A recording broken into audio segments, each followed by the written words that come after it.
খুব আনকমন একটা dressing table. Dressing টেবিলের যে কনসেপ্টটা, সেই কনসেপ্টে চেঞ্জ করে দিছে হাতিলের এই ড্রেসিং টেবিলটা। সব প্রথমে যদি আপনি দেখেন দেখে এমন হবো যে জাস্ট উপরে একটা গ্লাস করা, কিন্তু যখন এই গ্লাসটা টান দিবেন ভিতরে পুরো একটা চেম্বার বলতে পারেন, একটা অ্যাপার্টমেন্ট বলতে পারেন।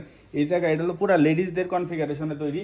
কানের দুল বাজায় রাখতে পারবে এই জায়গায়, হ্যাঁ, মানে পুরাটা কানের দুলের জন্য সেট করা, মানে কানের দুল হারানো যাওয়ার কোনো সম্ভাবনা নাই। এইদিকে মেকআপ বক্সের যে আইটেমগুলো, লিপস্টিক, লিপ জেল বা এই টাইপের যে আইটেম, চোখের কাজল টাজল, এগুলো সবই এই জায়গায় একটা, এই জায়গায় একটা, এক সিরিয়ালে সাজায় রাখতে পারবে। মানে যতগুলো আইটেমই থাক এই জায়গায় জায়গার অভাব হবে না। তারপরে এইদিকে মানে পুরো একটা মেকআপের যে পুরো সামগ্রী যা আছে সবকিছু, চুরি টুরি যা আছে এগুলো সব এদিকে রাখলো। এখন তো বলবেন আপনি যে ভাই তাহলে তো খালি এইগুলাতে এটা ফুল হয়ে গেলো, তাহলে জায়গা কই? জায়গা আছে, কারণ এটা হলো 360 ডিগ্রি ঘুরে। যখন আপনি এটা পুরোটা ঘুরাইলেন, পিছনে পুরো একটা চেম্বার।